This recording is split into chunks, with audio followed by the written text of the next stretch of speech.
If you want to learn how to detach from relationships or friendships or people who are strangers in your life and they've just come into your life, then probably this video is not for you. Why? Because there are a lot of other videos made by some really exceptional people on the subject of how to detach yourself from what others think about you, or how to detach yourself from that guy, how to detach yourself from the fact that they're not texting you back. But what I couldn't find was how to detach yourself from your parents, from the generation whose validation means everything to you right now. Like how to let go of that feeling, how to just not be impacted by what they feel about you. And that is exactly what I want to discuss in today's video. I read a lot of articles on the subject on how to detach, and I tried to watch a lot of YouTube videos as well. But one of the advices that stood out to me was from the Substack article, which suggested that when you're trying to detach from someone, what you need to do is go back to how you were before them. And that is an interesting advice because when you are in a relationship with someone, you do have an identity before you fall in love with them or before you make them an integral part of your life. But once they leave, who are you then? Because there was a part of you who has adjusted and changed and reformed all through the time when they were with you. And now, when they're not there, there is this void. And how are you supposed to fill that void? So, this author advised that you go back to who you were even before you met them. And that is very interesting to me because how am I supposed to know who I was before my parents? Like, if you're an elder daughter like me, and if you watched this video, resonated with this one, you would probably know that I do not have a very healthy relationship with my parents, right? This is the fact and the truth of my life that they are my parents. I cannot change it. There is no way I can even try to change it. But the point here is that this advice that go back to who you were before them does not apply in this situation. Because I was nobody before them. I do not have the capacity to recall who I was before them because I don't remember my past birth. All I remember is this birth. All I remember is seeing my parents being my parents, is seeing them setting a standard for me, a bar for me of all the things that I should and should not become. So even before I was at the age of picking and choosing the relationships I want to have in my life, these two people, my parents, my father and my mother, were the people who I had no choice over. They were the people who defined my life to where I am today in all the good and bad senses, right?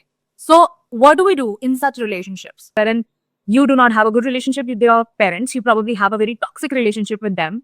That everything they're saying it, they know it that it's going to trigger you, but nonetheless, they're going to say it to you.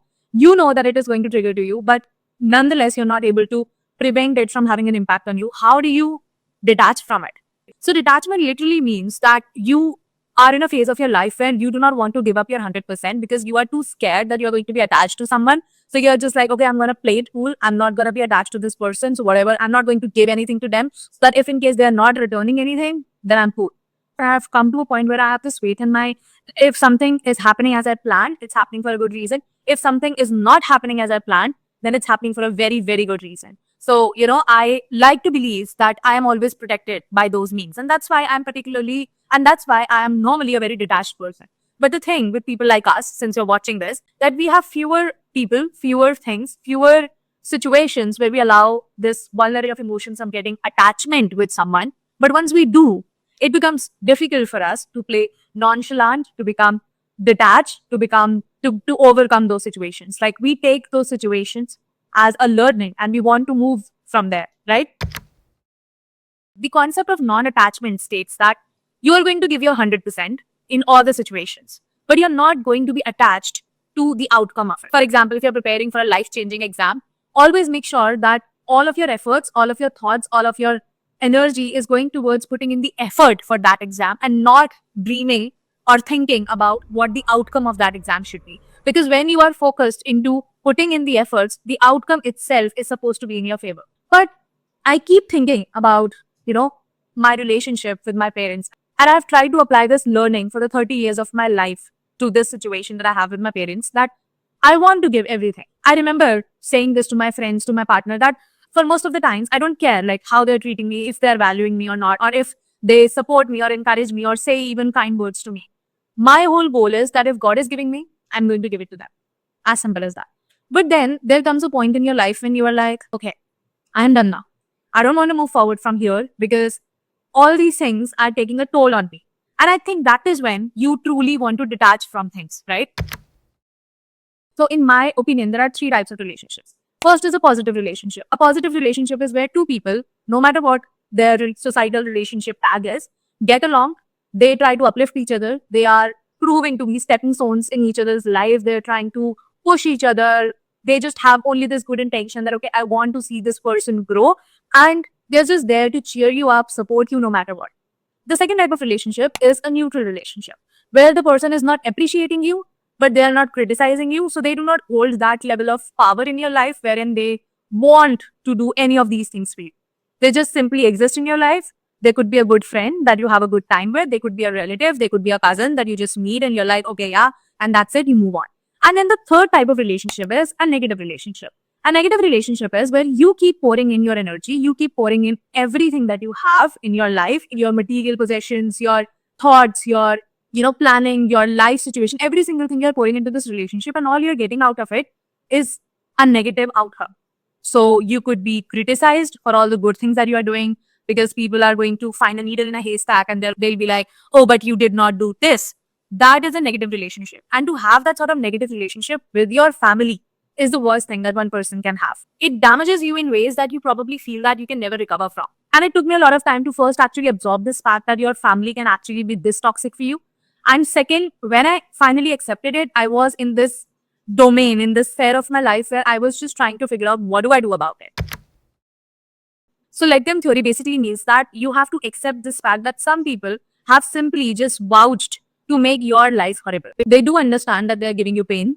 They do understand that they're making you hurt, and you are explaining it to them over and over again that whatever actions you are doing, it's hurting me, so you need to stop. But they consistently keep doing it, knowing that their words are going to hurt you, that their actions are going to hurt you, and they keep doing it with only one intention, to make you feel bad. And that's where you need to remind yourself that you have to let them. And I know that this practice is easier said than done, especially when you are trying to practice it with your parents, because detachment of this sort, where you just let your parents be them, is something that you would not want to do. You would probably want to make yourself understand to them. You would probably want to rip apart your entire personality, have this urge to justify your actions, talk to them, argue with them, shout at them, make them understand that whatever you are trying to do is impacting my life, but you got to stop doing it.